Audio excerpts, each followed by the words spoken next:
Localizado en el corazón de África subsahariana, Ruanda es un país de paisajes deslumbrantes, conocido por sus colinas suaves, lagos cristalinos y una naturaleza exuberante que contrasta fuertemente con los eventos trágicos que allí ocurrieron en mediados de los años 1990. A pesar de su tamaño pequeño y de no tener salida al mar, Ruanda era un país con una economía relativamente estable y una infraestructura considerada avanzada para los estándares de la región, lo que le valió el apodo cariñoso de Suiza de África. Sin embargo, detrás de esa imagen de orden y tranquilidad, se escondía una realidad mucho más compleja, marcada por divisiones sociales profundas que venían siendo construidas a lo largo de décadas, y hasta siglos. La población del país en aquella época estaba compuesta principalmente por dos grandes grupos étnicos, los Hutus, que representaban cerca del 85% de los habitantes, y los Tutsis, que correspondían aproximadamente al 14%, además de una minoría extremadamente pequeña perteneciente a otros grupos. Estas divisiones, aunque frecuentemente descritas como étnicas, eran en realidad diferenciaciones sociales y económicas que se volvieron cada vez más rígidas con el tiempo, especialmente durante el periodo colonial. Cuando los belgas llegaron a Ruanda a principios del siglo XX, como parte de su ocupación en los territorios africanos, impusieron una estructura administrativa que favorecía claramente a los Tutsis, considerándolos físicamente más parecidos a los europeos, y por tanto, más aptos para gobernar. Ese tratamiento discriminatorio creó un sistema de privilegios para los Tutsis, mientras que los Hutus, aunque numéricamente superiores, veían sus derechos limitados y su participación política reducida. Con el fin del dominio colonial y la independencia de Ruanda en 1962, este cuadro se invirtió drásticamente, y los Hutus asumieron el poder político, promoviendo una nueva ola de exclusión dirigida hacia los Tutsis. Durante esas décadas posteriores a la independencia, episodios violentos, persecuciones y matanzas esporádicas contra comunidades tutsis comenzaron a hacerse más frecuentes, generando miedo, desconfianza y odio entre los grupos. Muchos tutsis huyeron del país en este periodo, buscando refugio en naciones vecinas como Uganda, Tanzania y Burundi, donde formaron comunidades de exiliados que, con el tiempo, empezaron a planear formas de regresar a Ruanda. En 1990, algunos de estos exiliados fundaron la Frente Patriótica Ruandesa, o FPR, un movimiento armado que invadió Ruanda con el objetivo de derrocar al gobierno Hutu y garantizar el derecho al retorno de su pueblo. Este evento encendió aún más las tensiones dentro del país, alimentando el miedo entre los líderes Hutus radicales, que pasaron a ver a los Tutsis no solo como rivales políticos, sino como una amenaza existencial a la propia soberanía nacional. A partir de entonces, una campaña de propaganda de odio comenzó a ser difundida por medios estatales y radios locales, donde los Tutsis eran demonizados, llamados enemigos, traidores e incluso comparados con insectos, como forma de deshumanizarlos ante la población. Mientras tanto, los organismos internacionales y las potencias globales observaban la situación con indiferencia, sin reconocer la gravedad de las amenazas crecientes ni intervenir de manera efectiva para contener la escalada de violencia. Así, Ruanda entraba en una espiral de hostilidad e inestabilidad que culminaría, pocos años después, en el genocidio más rápido y brutal de la historia moderna, un evento que sacudiría al mundo y revelaría la fragilidad de la paz global ante el silencio cómplice de la comunidad internacional. El día 6 de abril de 1994, alrededor de las 8:20, un avión que transportaba al presidente de Ruanda, Juvenal Habyarimana, y al presidente de Burundi, Cyprien Taryamira, fue alcanzado por dos misiles mientras se preparaba para aterrizar en el aeropuerto internacional de Kigali, la capital del país. El jet presidencial, un Falcón 50 francés, explotó en llamas al caer dentro de los límites del palacio presidencial, matando instantáneamente a todos los ocupantes del aparato, incluyendo a la tripulación y a los asesores. La muerte de Habyarimana, líder Hutu moderado, causó un vacío político inmediato y una ola de conmoción en todo el país, pero especialmente entre las fuerzas extremistas que ya venían preparándose para poner en práctica un plan mucho más siniestro. En las horas siguientes al atentado, radios estatales y emisoras locales comenzaron a transmitir mensajes inflamados acusando a los Tutsis y a la Frente Patriótica Ruandesa, FPR, de ser responsables del asesinato del presidente. Esas acusaciones, hechas sin evidencia concreta alguna, fueron utilizadas como justificación para iniciar una campaña de exterminio sistemático contra la población tutsi, que ya venía siendo demonizada durante meses en las propagandas gubernamentales. Los principales canales de comunicación, como la famosa radio RTLM, apodada Radio Machete por su influencia en la propagación del odio, comenzaron a emitir listas de nombres de personas consideradas enemigas del Estado, muchas de ellas tutsis o hutus simpatizantes de los tutsis.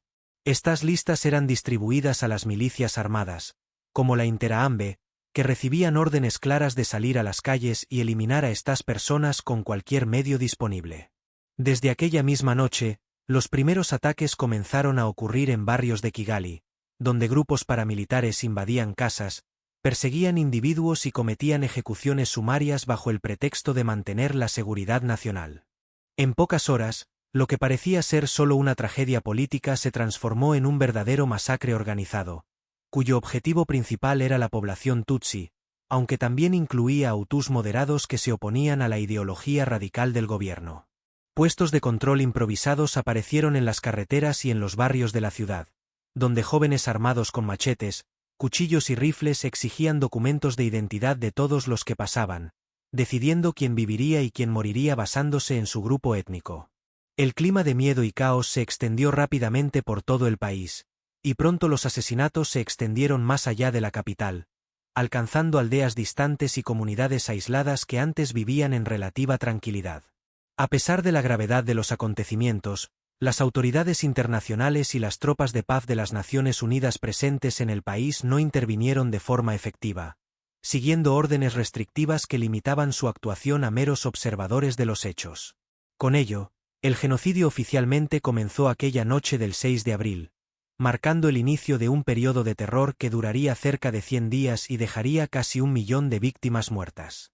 Durante ese tiempo, hombres, mujeres y niños fueron masacrados en sus propias casas, iglesias, escuelas e incluso en campos deportivos, muchas veces por manos de vecinos, colegas e incluso familiares cercanos. Y fue exactamente en este contexto de horror y desesperación que una figura extraordinaria decidió actuar. Paul Rusesabagina, gerente del hotel Desmille Kalins en Kigali, haría algo que nadie más había intentado: ofrecer abrigo y protección a cientos de personas inocentes, enfrentando solo el infierno que consumía su país. Paul Rusesabagina era un hombre que, por nacimiento, pertenecía al grupo Hutu, pero había contrajo matrimonio con una mujer tutsi llamada Tatiana, lo cual ponía a toda su familia en riesgo inminente desde el inicio del genocidio. Nacido en 1954 en una pequeña aldea rural, Paul creció en un entorno donde las divisiones entre hutus y tutsis ya estaban profundamente arraigadas, aunque no siempre fueran comprendidas o aceptadas por todos. A lo largo de su vida, construyó una carrera sólida en el sector hotelero, convirtiéndose conocido por su habilidad para lidiar con personas de diferentes orígenes, por la elegancia en su trabajo y por el dominio de las relaciones interpersonales. En la época del genocidio, Paul ocupaba el cargo de gerente general del Hotel Desmille Kalins, un establecimiento ubicado en Kigali, capital de Ruanda, frecuentado por turistas extranjeros, diplomáticos y altos funcionarios del gobierno.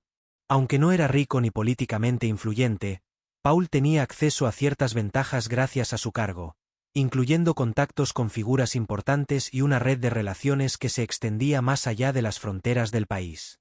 Sabía hablar francés, inglés y kinyarwanda con fluidez, lo que le permitía comunicarse fácilmente con distintos grupos sociales, desde soldados armados hasta representantes internacionales. Cuando los primeros signos del genocidio comenzaron a aparecer, muchos extranjeros y ruandeses privilegiados dejaron el país, buscando escapar del caos que se aproximaba.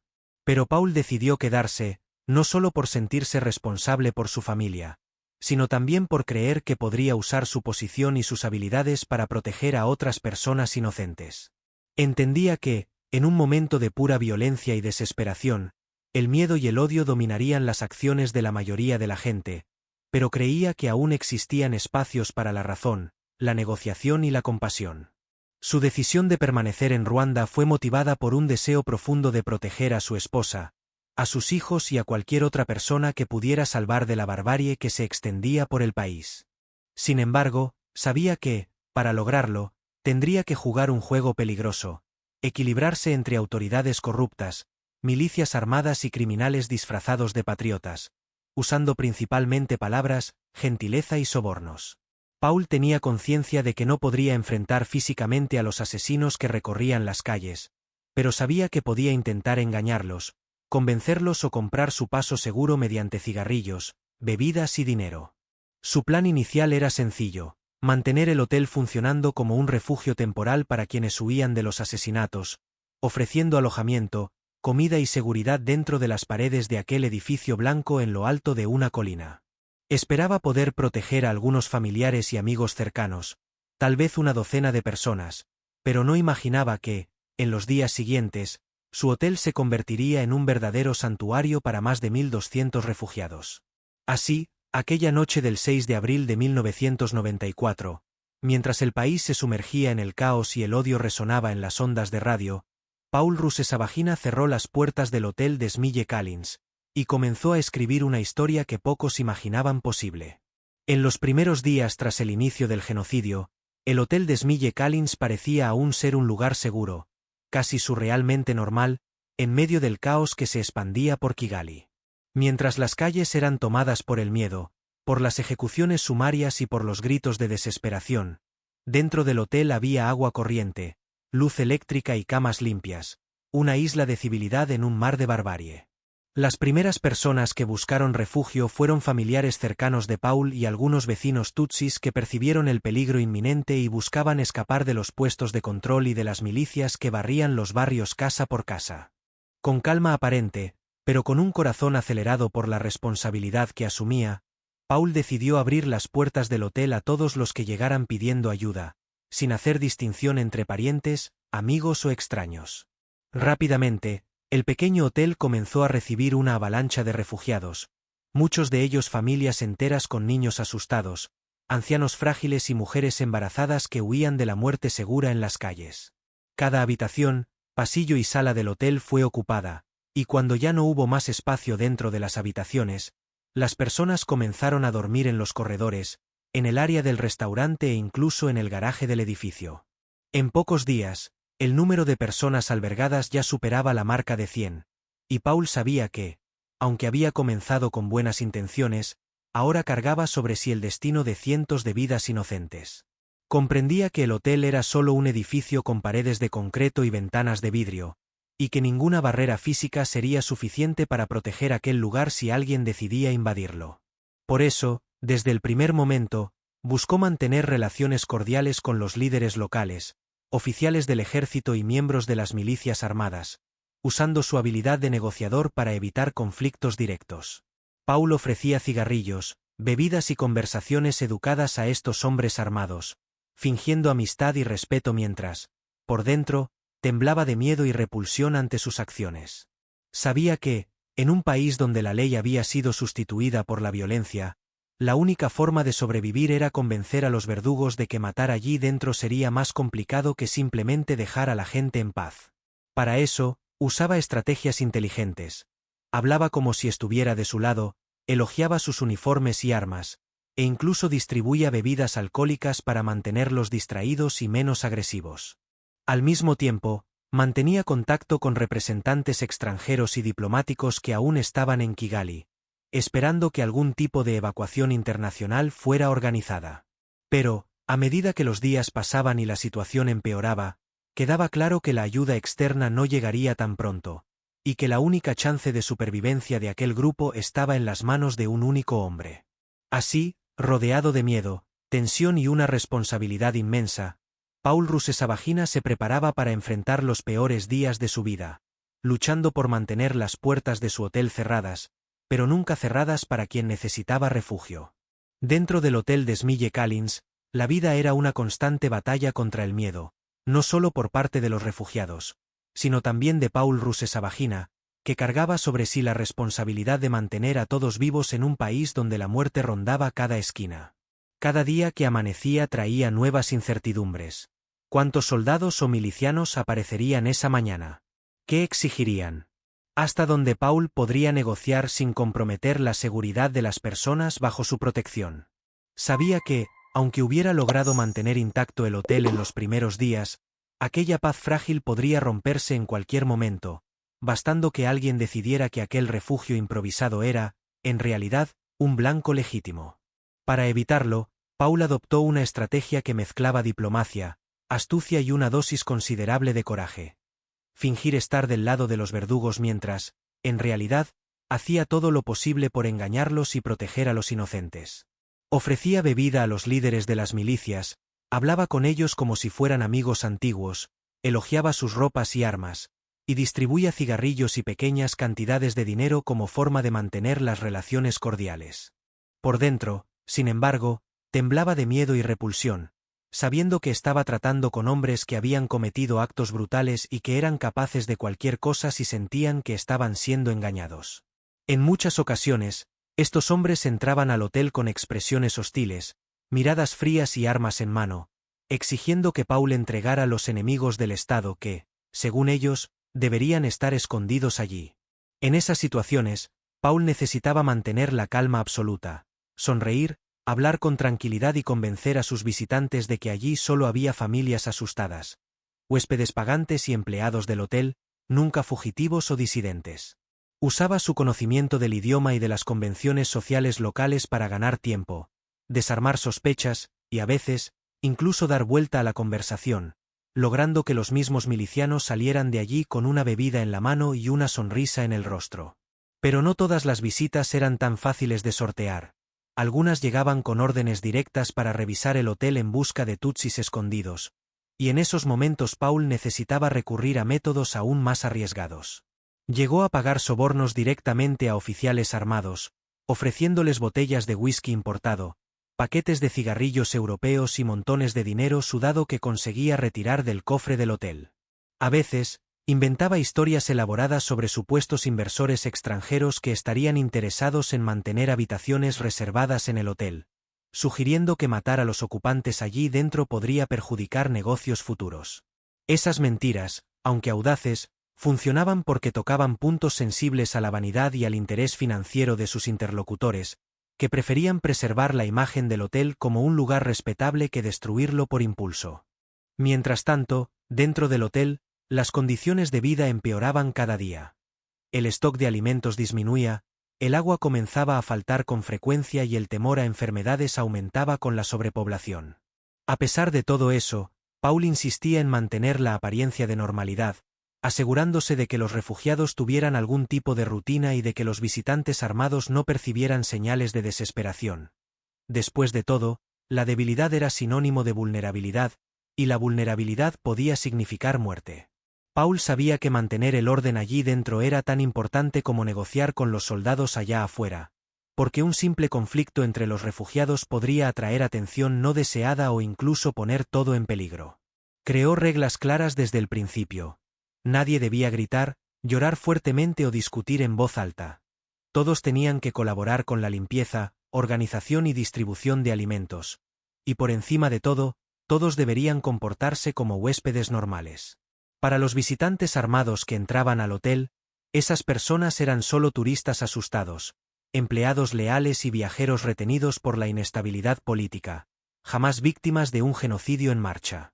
Pero detrás de esa fachada de normalidad, había una realidad mucho más compleja. Familias enteras habían sido separadas, muchos lloraban en silencio al recordar a sus seres queridos perdidos, y algunos estaban al borde del colapso nervioso. Niños pequeños preguntaban por qué sus padres no venían a buscarlos, mujeres embarazadas sufrían por la falta de asistencia médica adecuada, y ancianos, ya debilitados, luchaban contra la fatiga y el hambre creciente. La comida, que inicialmente parecía suficiente, comenzó a escasear rápidamente, y Paul tuvo que encontrar soluciones creativas para garantizar que todos tuvieran algo para comer al menos una vez al día. Usaba su stock estratégico de bebidas alcohólicas y cigarrillos para intercambiar con comerciantes locales que aún operaban, logrando a cambio pan, arroz, frijoles y cualquier otro alimento que pudiera almacenarse. A veces, tenía que negociar directamente con oficiales corruptos, ofreciendo bebida a cambio de permiso para salir brevemente del hotel y buscar suministros en mercados cercanos. En otras ocasiones, recurría a sobornos pesados para evitar que soldados se llevaran los últimos paquetes de harina o botellas de agua que reunía con tanto esfuerzo. A pesar de todas esas dificultades, Nunca dejó de cuidar de las necesidades humanas básicas. Consolar a un niño asustado, escuchar a un adulto desesperado o rezar con quien necesitaba fe para seguir resistiendo. Paul sabía que, además de protegerlos físicamente, su mayor misión era mantener viva la llama de la esperanza. Porque sin ella, muchos allí dentro dejarían de luchar por la vida. Hablaba con todos, escuchaba historias de dolor y supervivencia, y trataba de transmitir confianza, diciendo que la ayuda internacional llegaría, que la paz volvería, y que ellos sobrevivirían para contar esta historia. Y así, entre paredes que soportaban no solo cuerpos cansados, sino también sueños frágiles y corazones heridos, Paul Rusesabagina continuaba enfrentando lo imposible, no con armas, sino con palabras, gestos y una fuerza interior que parecía venir de un lugar que ni él mismo comprendía. Cada día en el hotel de Smille Kalins era una batalla silenciosa contra el miedo, no solo por parte de los refugiados que allí estaban albergados, sino principalmente por Paul Rusesabagina, quien sabía que bastaba un solo error para que todo terminara en tragedia. A pesar de todo el cuidado con el que se movía entre autoridades, milicias y figuras influyentes, siempre existía la posibilidad de que alguien decidiera entrar al hotel con órdenes claras de eliminar a todos los tutsis escondidos allí. Esas visitas inesperadas eran frecuentes y traían consigo una tensión casi insoportable. Hombres armados llegaban sin aviso, muchas veces sucios de sangre, con miradas frías y expresiones duras, exigiendo saber quién estaba dentro de aquel edificio. En algunos casos, entraban directamente por la entrada principal. Otras veces lo hacían por detrás, por las cocinas o ventanas laterales, y cada paso resonaba como un reloj contando los segundos hasta el momento más peligroso. Paul sabía que no podía mostrar nerviosismo, así que usaba una máscara de calma absoluta, sonriendo, saludándolos como amigos y ofreciéndoles bebida antes incluso de que preguntaran algo. Los trataba con respeto, los llamaba por su nombre cuando era posible, elogiaba sus ropas o armas, y con habilidad impresionante, comenzaba conversaciones aparentemente casuales sobre política, guerra o incluso fútbol. El objetivo era claro: mantener el control de la situación, ganar tiempo y evitar que sospecharan de lo que realmente sucedía dentro de esos muros. Pero no todas las visitas eran tan controlables, algunas llegaban con órdenes explícitas para revisar el hotel, y en esos momentos Paul necesitaba improvisar, usando sobornos, mentiras elaboradas e incluso chantajes sutiles para evitar lo peor. Llegó a inventar historias sobre inversores extranjeros interesados en comprar el hotel, sugiriendo que matar a los ocupantes allí dentro podría perjudicar negocios futuros y colocar a los propios oficiales en problemas. En otras ocasiones, fingió tener parientes cercanos en las filas del gobierno o de las milicias, creando la ilusión de que lastimar a las personas bajo su protección podría ser personalmente arriesgado para quien las atacara. Estas estrategias, aunque arriesgadas, funcionaron sorprendentemente bien. Muchas veces, soldados que llegaban con expresiones hostiles salían minutos después con sonrisas en la cara, una bebida en la mano y la promesa de que volverían para otro trago. Pero había momentos en que el peligro era inminente, y Paul necesitaba ir más allá de palabras y bebidas. En una ocasión, distribuyó dinero directamente a los líderes armados, asegurándose de que fuera suficiente para calmarlos por unos días. En otra, convenció a un grupo de soldados de que si invadían el hotel, la comunidad internacional se enteraría y esto causaría daños irreparables a la imagen del país, algo que parecía asustar incluso a los más brutales. Cada encuentro era una nueva batalla, y Paul enfrentaba cada uno de ellos con el corazón acelerado, manos sudorosas y una mente trabajando a toda velocidad, tratando de predecir cada reacción y anticipar cada amenaza. Y así, mientras el mundo miraba en silencio, Paul Rusesabagina continuaba su juego mortal de gato y ratón, negociando vidas con palabras, bebida y coraje, mientras mantenía las puertas del hotel cerradas, pero nunca cerradas para la esperanza. Mientras el genocidio se prolongaba y el número de muertos aumentaba vertiginosamente, la comunidad internacional parecía finalmente despertar ante la gravedad de la situación en Ruanda. Sin embargo, esa atención no llegó en forma de intervención humanitaria o protección a las víctimas. Llegó solo como un intento de rescatar a los ciudadanos extranjeros que aún estaban en el país. A mediados de abril de 1994, fuerzas de paz de las Naciones Unidas, acompañadas por tropas belgas y francesas, comenzaron a organizar operaciones de evacuación para retirar a sus propios nacionales de las zonas de conflicto. Estas operaciones eran rápidas y eficientes. Autos blindados recorrían las calles de Kigali bajo escolta armada, recogiendo civiles extranjeros y llevándolos a lugares seguros, como la base de las Naciones Unidas o aeropuertos cercanos. Para los refugiados ruandeses albergados en el hotel de Smille Kalins, ese era un momento angustiante. Ver a personas partir mientras ellos permanecían allí, indefensos, alimentaba un sentimiento cruel de abandono. Paul observaba esas escenas con el corazón partido, sabiendo que cada autobús que salía representaba una oportunidad perdida de escapar con las personas que protegía. Intentó negociar con los oficiales de las Naciones Unidas y con los líderes de las misiones de rescate, pidiendo que llevaran consigo a algunas de las familias que estaban en el hotel, aunque fuera clandestinamente. Pero todas las respuestas fueron negativas. Las órdenes eran claras: solo serían evacuados ciudadanos extranjeros. Los ruandeses deberían resolver sus propios problemas internos. Esa indiferencia impactó profundamente a Paul, quien hasta entonces creía que la presencia internacional significaba algún tipo de protección para los inocentes. Pero decidió no perder la esperanza ni la compostura. Al contrario, vio en esa evacuación selectiva una oportunidad estratégica para fortalecer su posición frente a los milicianos y autoridades locales. Comenzó a difundir rumores entre los soldados que visitaban el hotel de que algunos de los refugiados allí albergados tenían conexiones con países extranjeros, sugiriendo que podrían ser parientes de diplomáticos o empresarios importantes. También empezó a mencionar, durante conversaciones casuales, que ciertos grupos internacionales estaban monitoreando activamente el destino de las personas dentro del hotel, lo que hizo que muchos dudaran antes de actuar con violencia. Estas informaciones, aunque falsas o exageradas, crearon una especie de protección simbólica al hotel. Después de todo, ¿quién querría ser responsable de matar a alguien importante? Paul usó la estrategia con maestría, haciendo que los verdugos creyeran que, en lugar de un escondite cualquiera, el hotel de Smille Kalins era un lugar con ojos del mundo mirándolo. Y así, aunque viendo al mundo darle la espalda a su pueblo, transformó ese abandono en un arma poderosa, usando la ilusión de importancia internacional como escudo contra la muerte que rondaba las puertas del hotel. Los días dentro del hotel de Smille Kalins estaban volviéndose cada vez más difíciles, no solo por la escasez de alimentos y agua, sino por el clima de desesperación que flotaba sobre todos allí albergados. La tensión aumentaba cada hora, los gritos en las calles parecían más cercanos, los disparos resonaban sin parar y había rumores de que los soldados leales al gobierno Hutu estaban perdiendo terreno ante el avance de la Frente Patriótica Ruandesa, FPR.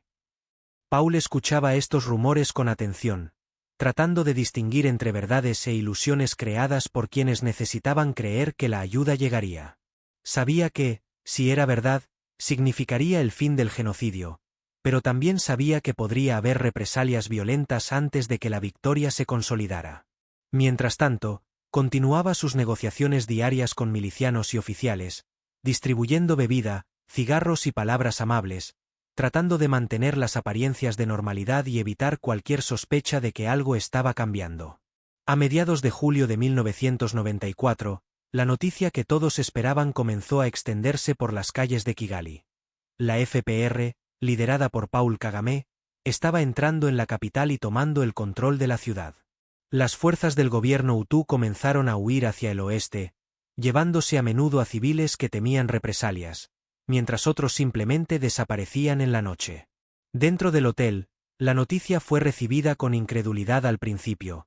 ¿Cuántas veces ya habían escuchado promesas de salvación que nunca se concretaron?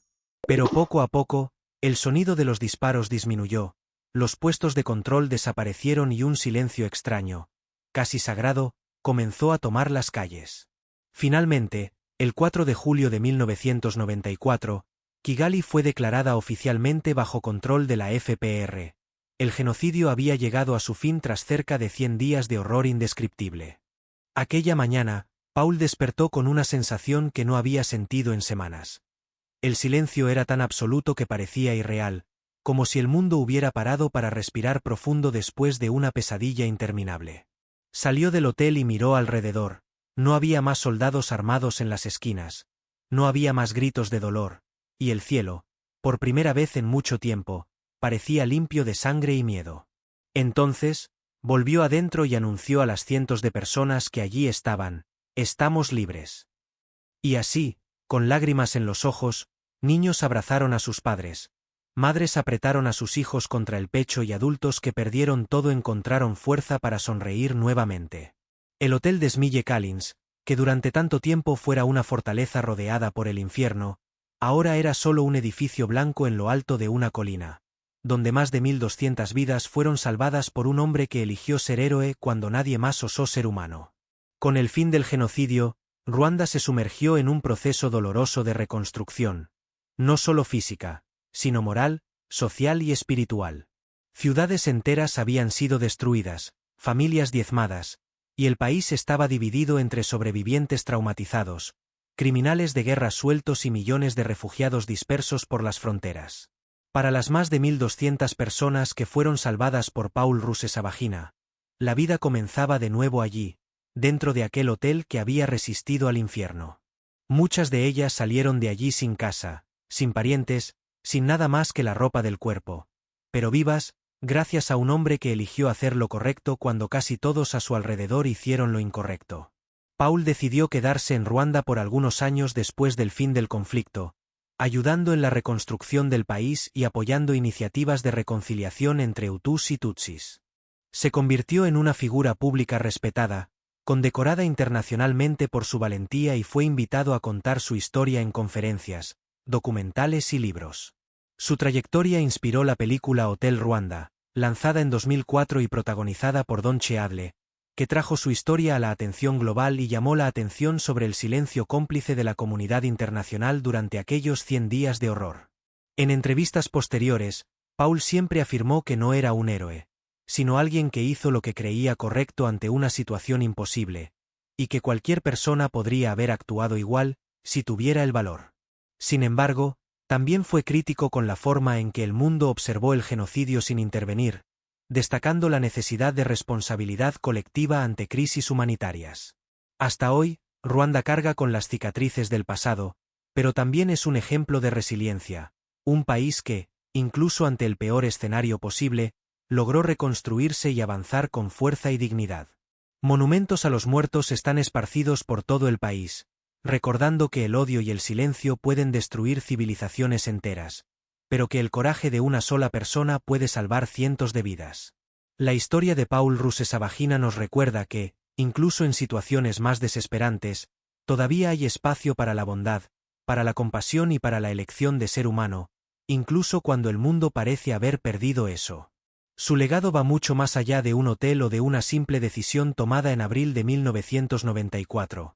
Representa el poder individual de cambiar destinos, de luchar contra el mal con palabras y coraje, y de mantener la fe en medio del caos. Y tal vez esa sea la mayor lección de todo, que, incluso en tiempos oscuros, siempre habrá alguien dispuesto a encender una luz, y que, a veces, esa luz es suficiente para iluminar el camino de muchos.